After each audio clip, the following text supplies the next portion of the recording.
आप सुन रहे हैं हॉरर स्टोरीज फियर फैक्ट्स के साथ। दोस्तों, कुछ लोगों को बस में सफ़र करना बहुत अच्छा लगता है और वो सफ़र लंबा हो तो सफ़र करने में और भी ज़्यादा मज़ा आता है। लेकिन जब वही सफ़र भूतिया हो तो वो सफ़र एक डर के हादसे में बदल जाता है। ऐसा ही हादसा हुआ था आशीष के साथ। तो आइए सुनते हैं आशीष की पूरी घटना। दोस्तों, मेरा नाम आशीष है और मैं एक बस कंडक्टर का काम करता हूँ। ये 2 साल पहले की बात है जब मेरी कंडक्टर में नई नई जॉब लगी थी। मैं विशाखापट्टनम का रहने वाला हूँ और मैंने कंडक्टर की एग्ज़ाम पास करके मैंने मेरी मेहनत को सफलता में बदला था। उस दिन मैं बहुत खुश था क्योंकि मेरी पसंद की नौकरी मुझे मिल गई थी। तो मेरी खुशी का कोई ठिकाना नहीं था। फिर मेरी पहले ही दिन नौकरी नाइट में थी तो मैं अगले ही दिन सब तैयारी कर लेता हूँ और जिस दिन नौकरी जाना था उस दिन शाम को 6 बजे मैं शहर के बस स्टैंड में चला जाता हूँ। पहले मेरी ऑफिस में मुझे कुछ कागज़ दिए जाते हैं और हाथ में मुझे टिकट काटने का मशीन दे दिया जाता है और मुझे 7:30 बजे आने वाली बस का ऑर्डर दे दिया जाता है। मैं 1 घंटे पहले से ही खुश होकर बस का इंतज़ार करने लगता हूँ। थोड़ी देर बाद बस स्टैंड पे बस आती है। मैंने देखा कि वो बस वही थी जिसमें मुझे जाना था। मैंने देखा कि बस ड्राइवर ने खड़ी की और ड्राइवर ऑफिस में चला गया, लेकिन मैं जल्दी से जाकर बस में चढ़ गया।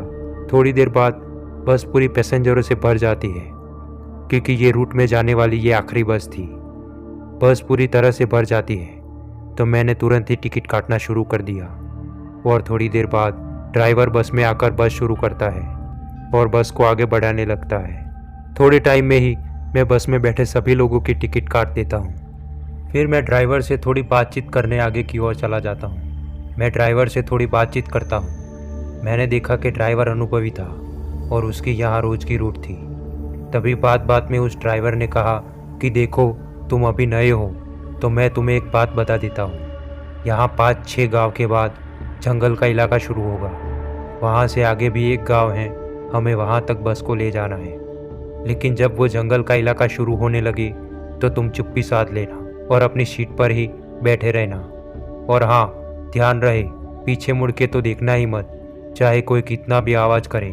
ड्राइवर की ये बात सुनकर मेरी धड़कन तेज होने लगती है और मैं अभी से चिंता में आ जाता हूँ। मैंने देखा कि अब पहले का गांव आ गया था और वो बहुत सारे पैसेंजर वहीं उतर जाते हैं और जैसे जैसे वो जंगल का इलाका शुरू होने लगता है उससे पहले ही पूरी बस खाली हो जाती है। और ये देखकर अब डर के मारे थोड़ी आगे की सीट में मैं जाकर बैठ जाता हूँ। तभी ड्राइवर ने कहा कि देखो, अब जंगल का इलाका शुरू हो गया है तो तुम कुछ मत बोलना। ये कहकर ड्राइवर बस को आगे बढ़ाता है। मैंने खिड़की से बाहर देखा तो बाहर पूरा अंधेरा छाया हुआ था और बड़ी बड़ी पहाड़ियाँ और खाई दिखाई दे रही थी। वो इलाका बहुत भयानक दिख रहा था। थोड़ी आगे जाने के बाद एकदम से हमारी बस की हेडलाइट एकदम से बंद हो जाती है। ये देखकर मैं घबरा कर उठ जाता हूँ कि तभी ड्राइवर गुस्से से मुझे हाथों से इशारा करके बैठा देता है तो मैं भी बैठ जाता हूँ। अब ड्राइवर बस को एकदम धीरे धीरे बस को चलाता है कि तभी मुझे ऐसा महसूस होता है कि मेरे ठीक पीछे की सीट में कोई बैठा है और घुर्रा रहा है। यह आवाज़ सुनकर मेरी हालत पतली हो जाती है, लेकिन मैं तब भी चुपचाप बैठा रहता हूँ क्योंकि मुझे ड्राइवर की वो बात याद थी। थोड़ी देर तक वो आवाज़ आती है, फिर एकदम से वो आवाज़ बंद हो जाती है तो मुझे ऐसा लगा कि वो आत्मा बस से चली गई होगी। तो मैं पीछे की ओर मुड़ता हूँ तो मैंने देखा कि एक सफ़ेद साड़ी वाली औरत अपना कुचला हुआ शरीर लेकर पीछे ही बैठी थी। उसको देखकर मेरी चीख निकल जाती है और ड्राइवर मेरी चीख सुनकर बस को एकदम तेज़ी से ब्रेक मार लेता है और वो बस से नीचे उतर जाता है। और वो बस से नीचे उतर कहने लगा कि तुमने बहुत बड़ी गलती कर दी, अब वो तुम्हें नहीं छोड़ेगी। और ड्राइवर बस से दूर भागने लगा।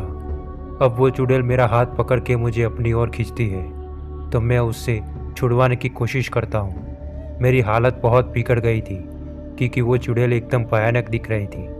उसने मुझे हवा में उठाकर बस से ही दूर पटक दिया तो वो लोहे की बनी शीट मेरे हाथों में लगती है और मेरा खून बहने लगता है। मैं बहुत डर गया था, लेकिन मुझे वहाँ इमरजेंसी एग्जिट का दरवाज़ा दिखता है तो मैं उसको खोल के नीचे उतर जाता हूँ और धीरे धीरे दौड़ने की कोशिश करता हूँ। थोड़ा दौड़ने के बाद मुझे एक आवाज़ आती है। मैंने देखा कि वहाँ पेड़ के पीछे वो ड्राइवर छिपा था जो हमारी बस चलाता था। उसने कहा कि जल्दी से यहाँ छुप जाओ और आवाज़ मत करना। मैंने देखा कि वहाँ पेड़ के पीछे थोड़ी जगह थी और इसके पीछे बड़ी सी खाई थी। वो देखकर मैं और भी डर जाता हूँ कि अगर हमसे थोड़ी सी भी गलती हुई तो हम सीधे इस खाई में गिर जाएंगे। हम छिपकर इधर उधर देख रहे थे कि तभी हमें एक बस आती हुई दिखती है। ये देखकर हम मदद की पुकार के लिए पेड़ से बाहर आ जाते हैं, लेकिन ये हमारी बहुत बड़ी गलती थी।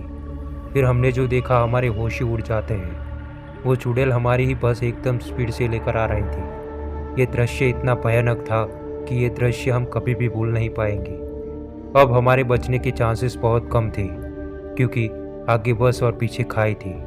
वो चुड़ैल बस को एकदम स्पीड से हमारी ओर बस चढ़ाने की फिराक में आती है कि तभी वो ड्राइवर मुझे धक्का देते हुए साइड में रोड की ओर ले गिरता है और हमारे हाथ पैरों में कंकर घुस जाते हैं और हम वहीं चोटिल हो जाते हैं। हमने पीछे की ओर देखा तो हमारी बस फुल स्पीड में खाई में गिर जा रही थी और बस एक खिलौने की तरह थोड़ी ही देर में चकनाचूर हो जाती है और वहाँ बहुत बड़ा धमाका हो जाता है। मेरे आँख में से आंसू निकल जाते हैं क्योंकि वही बस में हम थोड़ी देर पहले ही सफ़र कर रहे थे। फिर ड्राइवर मेरा हाथ पकड़ के मुझे दौड़ते हुए वहाँ से ले चलता है और जंगल के बाहर के गांव में हम आ जाते हैं। हम दौड़कर गांव के स्टेशन में पहुँच जाते हैं। ये जानकारी दे देते हैं। फिर ये खबर आग की तरह पूरे गांव में फैल जाती है। फिर जब इंक्वायरी होती है उसमें पहले तो हमें दोषी ठहराया जाता है, लेकिन बाद में हम निर्दोष साबित हो जाते हैं और मेरा ट्रांसफ़र दूसरी जगह कर दिया जाता है। दोस्तों, कहा जाता था कि उस रोड पर एक दिन एक बस वाले ने एक महिला को एक्सीडेंट में कुचल दिया था। तब से उस रोड पे बहुत सारे हादसे हो गए हैं और ये हादसे ने तो पूरे इलाके को हिला दिया था।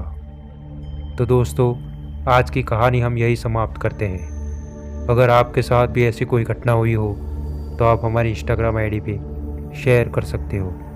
तब तक के लिए चैनल को सब्सक्राइब कर देना ताकि हमारे वीडियोस आपको सतर्क करते रहें। और हाँ, वीडियो अच्छा लगा हो तो लाइक कर देना। धन्यवाद।